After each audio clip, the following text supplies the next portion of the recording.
Greetings everyone, and welcome to another dungeon guide for Final Fantasy XIV. This time we have the Copperbell Mines. This is the third story dungeon and the last in the initial set of three that all share gear and are just affectionately referred to as the starter dungeons. Once again, I am playing Dark Knight. I will be tanking this, and I do have a group of players with me. Now, in this one, I do want to point out that the healer was very experienced and was urging me to pull extra. So you will notice I'm a bit more aggressive with the mob pulls in this dungeon. I do know roughly what my limits are at this level, and could probably have gone slightly more aggressively, but you'll see especially when we get to the cavern that we had to be a little more aggressive. So, firstly, a tiny key will drop from the first mobs, and this will lead you to the first of two elevator shafts. You do have to fire off the lift lever to go down. Now, this dungeon is one of the ones that was reworked in patch 6.1, so there are new bosses, and the navigation has been simplified. This one didn't have too much in terms of winding passages, so that's not too big of a deal. For this part right now, I did feel fine doing more, but you'll notice that the healer kept running. They wanted me to pull to the third mob, but that comes with a surprise mob, so I didn't want to do that for this. But yeah, this is the area where they really wanted to push, so you could see I was starting to get a little low on health. And yeah, that is going to be a bit of a thing for this dungeon.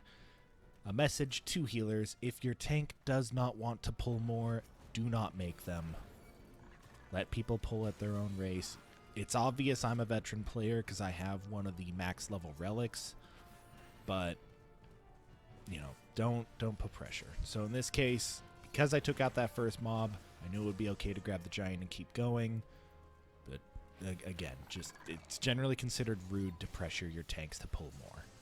They'll pull what they're comfortable pulling. But yeah, so I do not recommend pulling this much, especially if you are a beginning tank. Take it one platform at a time. I did end up using a defensive here because some of these can hit kind of hard. The Sprite and the Spriggan especially actually do hit pretty hard. Alright, now comes for one of the, just for me at least, more uncomfortable parts of the dungeon. Now, you cannot fall off. I do want to make that clear. You can't fall off, but I never like standing right here, so I always make a point to get off that platform and onto solid ground. I don't know what it is about that part, but I do not like it.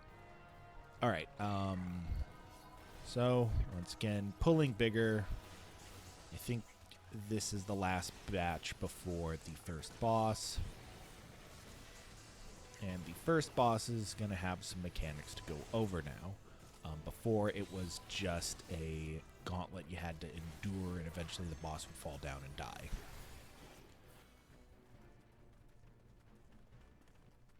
Alright, so this is the first time you're going to see fire sand. This is a repeat mechanic in the dungeon, so you'll have to do this a couple times. You need 2 6-ounce pinches of fire sand, so 12 ounces total. Then you need to put them in a blasting chamber and use the detonation device. You'll have to do that to advance in the dungeon a couple times. It's always going to be two pinches of 6 ounces each. Alright, so first, this is a tank buster. This is going to hit the tank hard. Do not stand by the tank for this or you'll take massive damage. The numbers down in this dungeon aren't particularly high, but that is a definite no-no for future instances. Now, this boss is jumping to each of the center places, and then he's going to do a conal attack down the middle from wherever his final jump was. So you'll want to dodge all of them and try and get as much uptime on the boss. So keep hitting him when he's preparing to jump, or if you're a ranged player, just stand in the safe zone and keep peppering him. I think he had one more ability, but he was dying very quickly. Yeah, so he did have one more AoE from the center, but he went down before he could cast. So there is another tiny key you need. Everyone was high level here, so no one was even opening the treasure chests. But I will point them out as we pass. So the first one is actually back there, so you can get an additional piece of loot immediately after the boss. This is the second of 2 lifts you'll need to take down. And weirdly enough, we're already halfway through, even though we just took down the first boss. The pacing in the older dungeons can be a bit uneven. Alright, so right away you will see we have another fire sand detonation place. This time we need to defeat 2 blasting caps in order to get the fire sand. There's one to the left path and one to the right path. So I've defeated it, the sand dropped. You have to also take out the spirit. You may have noticed a room to my left that has a treasure chest in there, so another piece of loot. And then over here where the healer is running is the second blasting cap. This one's got 2 mobs with it. Just go take them down. There is not a treasure chest in this room. Alright, just zooming in on the sand. It does technically have a little bag appearance, but most of the time you'll just see it because of the glow or the title right above it.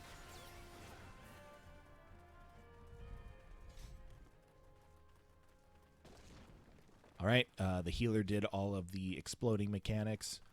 Now here is another piece of fire sand. Make sure you get it. You will need it after the next boss. So this is the infamous slime boss. This used to be really hard for sprouts because there was a very specific way you damaged it.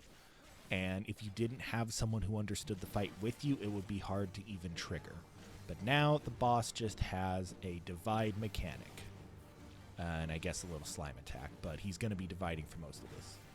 So every time he casts divide, he will send out all these little blobs. They will always form, I call it a Z, that'll be centered on one of the axes of the room, and it can be in either direction as far as the 2 end pieces.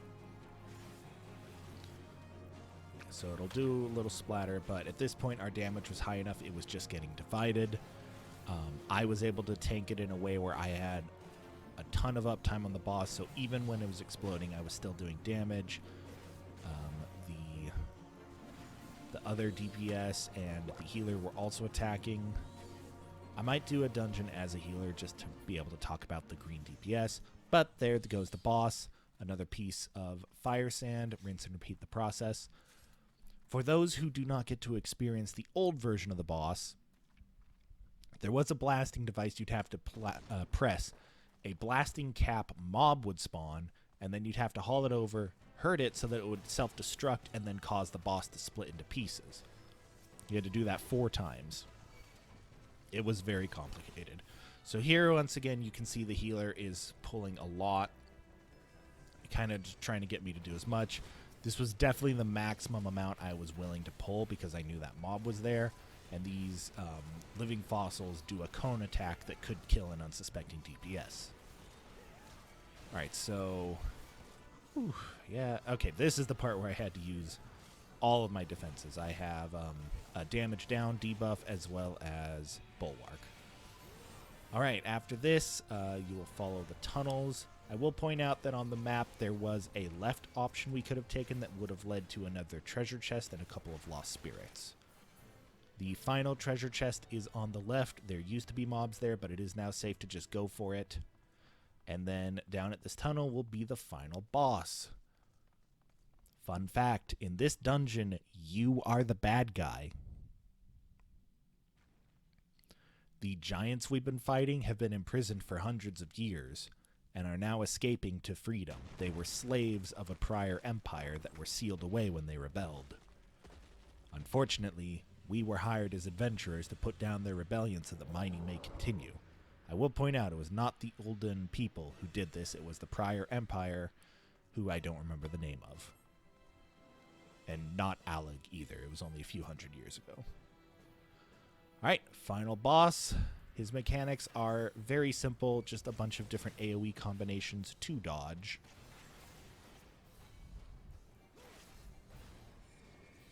So firstly, he has a safe spot in the middle AoE.